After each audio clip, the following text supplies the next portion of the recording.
For advertisement, call 8125893028. Our Gmail mathstvtelugu@gmail.com. ఓం శ్రీ గురుదేవ దత్త శ్రీపాదరాజం శరణం ప్రపద్యే. అయితే ప్రతి అష్టమికి కూడా మన శ్రీపాద శ్రీవల్లభ దత్తపీఠంలో అనఘాష్టమి వ్రతం, సామూహిక అనఘాష్టమి వ్రతాలు చేస్తూ ఉన్నాము.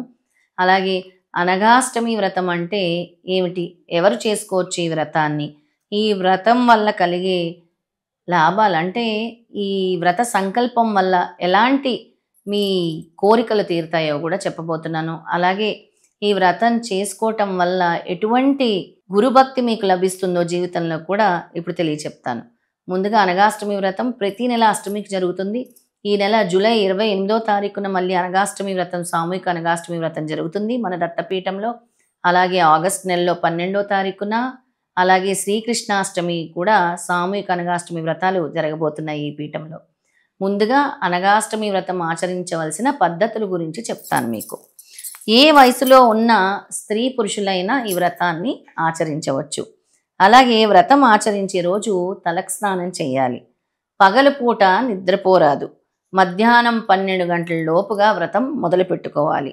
అప్పుడు వరకు ఉపవాసం ఉంటే చాలా మంచిది. కానీ ఈ మధ్యకాలంలో ఇతర అనారోగ్య సమస్యలు ఉండే వాళ్ళు మాత్రం కొద్దిగా అల్పాహారం స్వీకరించవచ్చు. వ్రతము చేసిన రోజు మద్య మాంసాలు ఇవన్నీ, ఇలా మధుపానాలు, మద్యపానాలు, మద్య మాంసాలు ఇవన్నీ కూడా ముట్టకూడదు. ప్రతి సంవత్సరము మార్గశిర మాసంలో కృష్ణపక్షం అష్టమి నాడు లేదా కృష్ణాష్టమి నాడు కూడా ఈ వ్రతం ఆచరిస్తే చాలా మంచిది. లేదా బహుళాష్టమి రోజు కూడా చేసుకోవచ్చు. ప్రతి మాసంలో కృష్ణపక్షంలో అష్టమి నాడు చేయాలి. కృష్ణపక్షంలో అష్టమి నాడు కుదరని వారు శుద్ధపక్షంలో అష్టమి నాడైనా చేసుకోవచ్చు. ఏ కారణం వల్ల కానీ అష్టమి నాడు కుదరని పక్షంలో శుక్రవారం కానీ గురువారం కానీ ఈ వ్రతము ఆచరించవచ్చు. కనీసము సంవత్సరంలో 2-3 సార్లైనా ఈ వ్రతం ఆచరిస్తే చాలా మంచిది. ప్రత్యేకంగా ఒక సంకల్పాన్ని సాధించాలనుకున్న వారు వ్రతము 5 సార్లు వరుసగా చేయటం వల్ల చాలా అద్భుతమైన ఫలితాన్ని పొందవచ్చు అని మన శాస్త్రం చెప్తుంది. చివరి వారంలో పుణ్యస్త్రీలకు దక్షిణ తాంబూలాదులు సమర్పించుకుంటే ఇంకా మంచిదని చెప్తున్నారనమాట. అయితే ఈ వ్రతం వల్ల కలిగే ఫలితాలు ఏమిటి అని అంటే ఫలితం ఆశించకుండానే చేయాలి మనం అందరం కూడా, గురు అనుగ్రహం కోసమే. కానీ ఎలాంటి వాళ్ళకి కూడా వాళ్ళ కోరికలు లేదా వాళ్ళ సమస్యలు సిద్ధించాలంటే, వాళ్ళ సమస్యలు తీరాలంటే, కోరికలు ఫలించాలంటే కూడా ఈ వ్రతం ఆచరించవచ్చు. భోగ భాగ్యాలు సమృద్ధిగా లభిస్తాయి. అలాగే రైతులకు పాడి పంటలు కూడా బాగా పండుతాయి. గృహస్థులు గృహంలో అష్టైశ్వర్యాలు కలుగుతాయి. నిరుద్యోగులకు ఉద్యోగం లభిస్తుంది. వ్యాపారస్తులకు వ్యాపారి వృద్ధి కలుగుతుంది. అలాగే ఉద్యోగస్తులు ఎంతో కాలం నుంచి ఎదురు చూస్తున్నటువంటి ప్రమోషన్లు కూడా ఈ వ్రతం ఆచరించడం వల్ల లభిస్తుంది. సంతానం లేని దంపతులకు ఈ వ్రతం ఆచరిస్తే సంతానం కలుగుతుంది. పెళ్లి కాని కన్యలు చేస్తే వివాహం అవుతుంది. పెళ్లి కాని కన్యలైనా, పెళ్లి కాని అబ్బాయిలైనా కూడా ఈ వ్రతాన్ని ఆచరించవచ్చు. విద్యార్థులకు విద్య లభిస్తుంది. కోర్టు వ్యవహారంలో విజయము కూడా లభిస్తుంది అని చెప్పారు. అయితే ఒక్కసారి చేస్తే కాదు ఈ వ్రతము, వరుసగా 5 సార్లు చేయాలి. అలా మొదటి 5 వారాలు చేస్తే ధనప్రాప్తి కలుగుతుంది. 10 వారాలు చేస్తే సంపూర్ణ ఆరోగ్యం కలుగుతుంది. 15 వారాలు చేస్తే రుణపీడ, అప్పులు తీరి చక్కగా అష్టైశ్వర్యాలు కూడా కలుగుతాయి.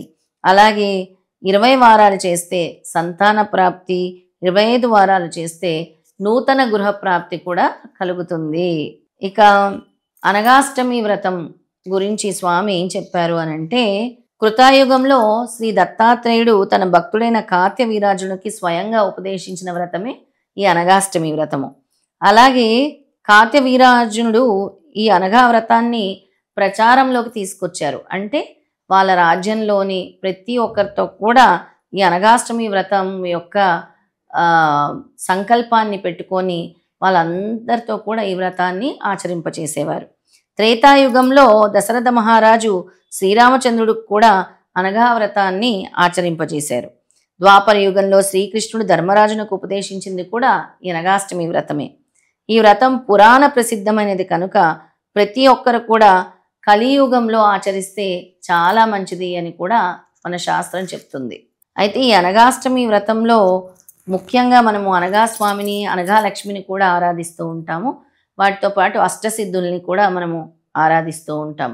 ఆ అష్టసిద్ధుల్ని కూడా ఆరాధించడం వల్ల మనకి కలిగినటువంటి అష్టసిద్ధులు ఏంటనేవి నేను మీకు ఇప్పుడు చెప్తాను.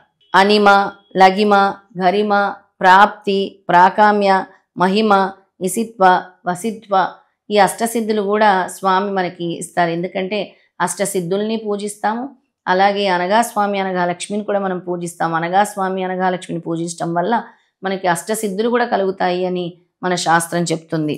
మరి ఈ వ్రతము బ్రహ్మదేవుడు కూడా ఆచరించాలి. ఎందుకంటే ఒకప్పుడు బ్రహ్మదేవుడు వేదాల్ని మర్చారంట. వేదాల్ని మర్చిపోయినప్పుడు ఏం చేయాలో అర్థం కాని స్థితిలో రేణుకామాత దగ్గరికి వెళ్ళినప్పుడు రేణుకామాత అమలక వృక్షాన్ని పూజిస్తే తప్పకుండా దత్తాత్రేయ స్వామి ప్రత్యక్షం అవుతారని చెప్పడం జరిగింది. అప్పుడు అమలక వృక్షాన్ని అంటే ఉసిరి చెట్టుని, నల్ల ఉసిరి చెట్టు కింద ఈ వ్రతాన్ని ఆచరిస్తే ఇంకెంతో ఫలదాయకం, ఉన్నతమైన ఫలితం లభిస్తుంది అని రేణుకామాత స్వయంగా చెప్పడం జరిగింది.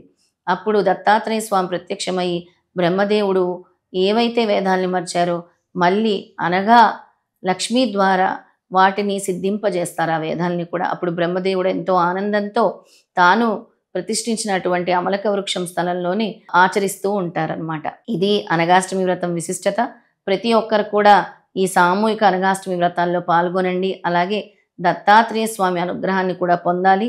నిరంతరము గురు పరంపర అలాగే గురు అనుగ్రహం కోసం కూడా పరితపిస్తూ ఉండాలని కోరుకుంటున్నాను. ఓం శ్రీ గురుదేవ దత్త.